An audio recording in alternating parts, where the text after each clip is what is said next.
Hello guys, good morning. Story time muna ulit tayo kasi wala injured. May aray ito, na-sprain yung wrist. Kasi nag-practice ulit ako magmotor kagabi kasama ulit si ate. Actually magpapagasolina kasi ako, bala ko magpagasolina. Kaya medyo lumayo kami. Ayun, naglakas loob ako. Yung daan kasi dito sa amin guys is maraming paahon tsaka palusong. Yun, medyo na outbalance tayo kagabi. Hindi naman sumemplang pero medyo alanganin kasi yung yung paahon namin. Bali, galing kami sa liliko kami. Tapos yung lilikuan namin is kalagitnaan ng paahon na. Namatay yung makina, tapos nakatingkayad ako kasi paahon nga, medyo nawalan ng pwersa dahil hindi naabot ng paa ko. Kaya parang slowly, hindi ko na-balance yung motor at tumumba kami. Ayun, so nagpatulong ako kay ate na iangat yung motor tapos pinalakad ko na lang muna siya guys dun sa taas at umahon na lang ako muna mag-isa. Pero umahon na lang muna ako mag-isa para mas magaan. Ayun. So, tsaka ko siya isinakay nung nandun na kami sa medyo patag na part. Pero paahon kasi yung sunod ulit nun. Tapos, palusong na. Nakauwi naman kami guys ng safe. Thank God.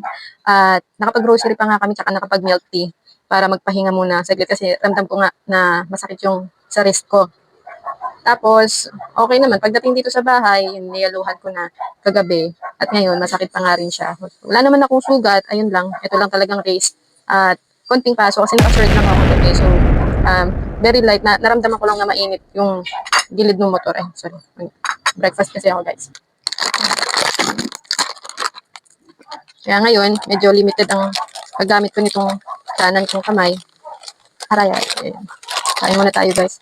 Pero ang dami kong natutunan. Ang dami kong natutunan kahapon, kaya nakakatuwa rin naman. At pagagalingin lang natin tong spray na to, tapos larga ulit. I think gano'n naman talaga, no?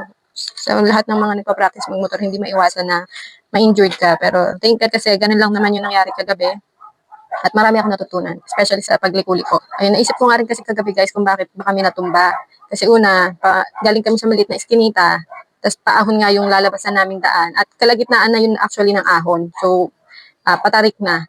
At masyado akong nakagilid guys. Dapat pala nasa gitna ako para medyo malaki yung buwelo no, nung liko ko.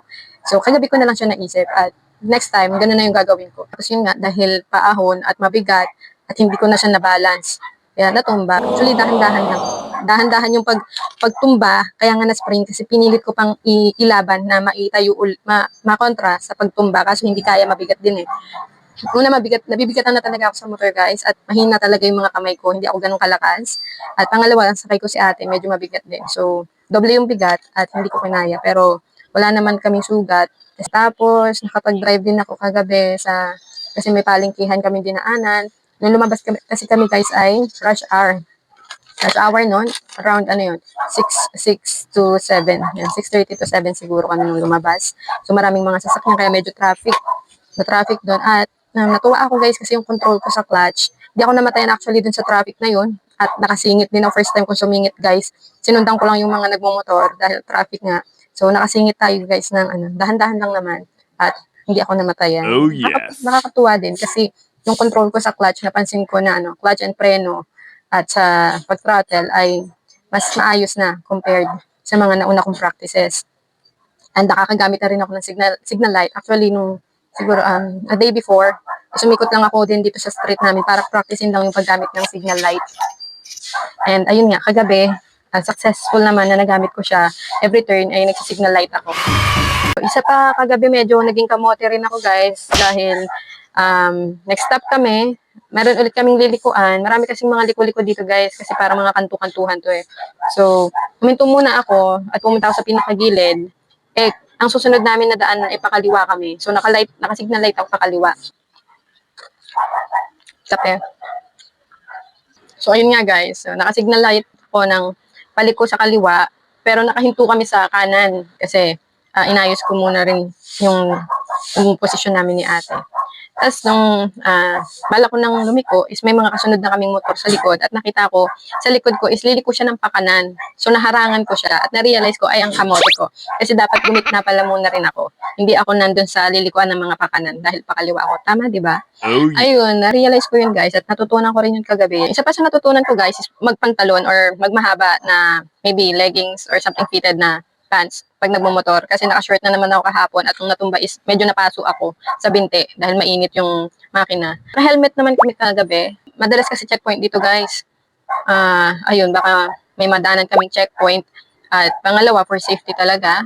And ayun nga, ang naisip ko is mali ako na nag-shirt ako, dapat nag-long pants ako or yung fitted dapat guys, leggings ganyan. Kasi na-try ko na rin yung loose na pants and sumasabit siya dun sa may sinasabitan siya dito sa tinatapakan ko and naiilang ako so hindi siya safe para sa akin. Mas better na fitted ang isusuot. Hirap kumain guys. Ang hirap gumalaw. Ultimo pagtali ng buhok mahirap, pag toothbrush mahirap. So, lesson learned. And salamat sa Diyos talaga kasi hindi mo kami nasugatan at ganun lang yung nangyari. So, ayun lang guys, sana may ma-share din kayo sa akin na mga safety tips, mga pwede kong magamit sa or ma-apply sa pagpa-practice ko ng driving ng motorcycle. So, that's all for now. Till the next. Love, Maria!